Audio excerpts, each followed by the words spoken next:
Bom, nós vamos estudar, revisar, na verdade, os conjuntos numéricos. A gente já estudou alguns conjuntos numéricos, então vamos revisar tudo isso até chegar a um novo conjunto que a gente vai usar a partir de agora.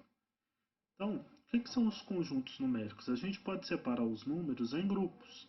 E esses grupos eles são dados de acordo com algumas características que esses números apresentam. E cada grupo desse é o que a gente chama de conjunto. Conjunto numérico, porque é conjunto de números, beleza? O primeiro conjunto que a gente estudou, e a gente vai ver a ordem dos conjuntos agora, são naturais, inteiros, racionais e irracionais. E mais um outro que a gente vai expandir hoje, mas a gente ainda vai estudar sobre ele. Os naturais, a gente já sabe quais são. São os números 0, 1, 2, 3, 4, 5, 6 até o infinito.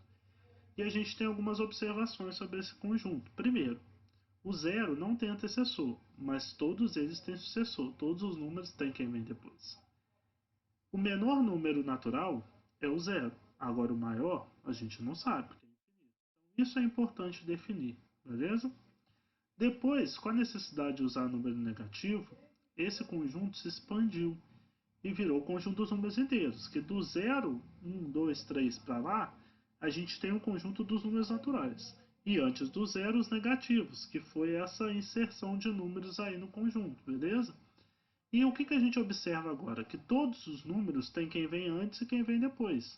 Inclusive o zero. O zero não tinha quem vinha antes, mas agora tem um menos um, certo? Outra coisa, quem é o maior? Quem é o menor? Não dá para saber, porque ele é infinito, tanto para a parte positiva quanto para a parte negativa. E onde a gente vê a aplicação de número inteiro? Para representar lucro e prejuízo, temperatura acima de zero ou abaixo de zero, isso é importante. A gente tem muitas situações em que o número positivo e negativo é utilizado. Depois disso, a gente estudou o conjunto dos números racionais. Como que eu sei que um número é racional? Quando ele pode ser escrito na forma de fração, assim como a gente falou em sala de aula, né? Todo número que pode ser escrito na forma de fração, ele vai ser classificado como racional. E por que eu coloquei razão entre dois números inteiros? Essa fração, no numerador e no denominador, tem que ser número inteiro, senão ele não vai ser racional, beleza? Ela não vai representar um número racional. Então preste atenção nisso. No numerador e no denominador, eu tenho que ter um número inteiro. E no denominador ele não pode ser zero. Por quê? O traço da fração, a representação de fração é uma divisão. Então, eu não tenho divisão por zero. Então, por isso, o zero não pode estar no denominador, beleza? Aí depois, o que a gente percebe dos racionais? Que eles têm dentro deles naturais, inteiros e aonde entra fração, número decimal, dízima periódica. Então, isso tudo está dentro dos racionais. Então, se eu pego um número natural, ele é racional? Sim. Se eu pego um número inteiro, ele é racional? Sim. Fração é natural? Não, vai ser só racional. Dízima periódica é inteiro? Não, é só racional. Isso é importante. E aqui eu coloquei alguns exemplos. O menos 2, por exemplo, ele é inteiro e, ao mesmo tempo, se os inteiros estão lá dentro dos racionais, ele também é racional.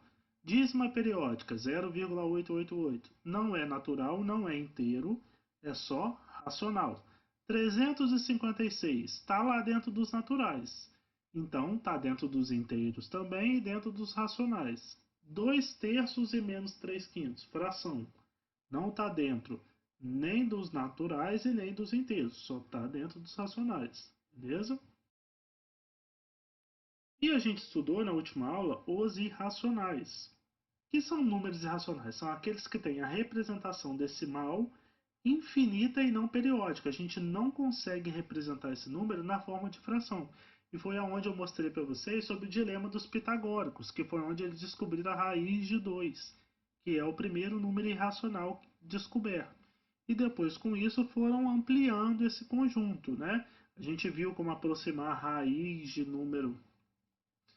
quadrada de número que não é exato, que no caso é um número irracional. A gente viu o π, que foi até o último exercício deixado, que é para calcular comprimento de circunferência, área do círculo.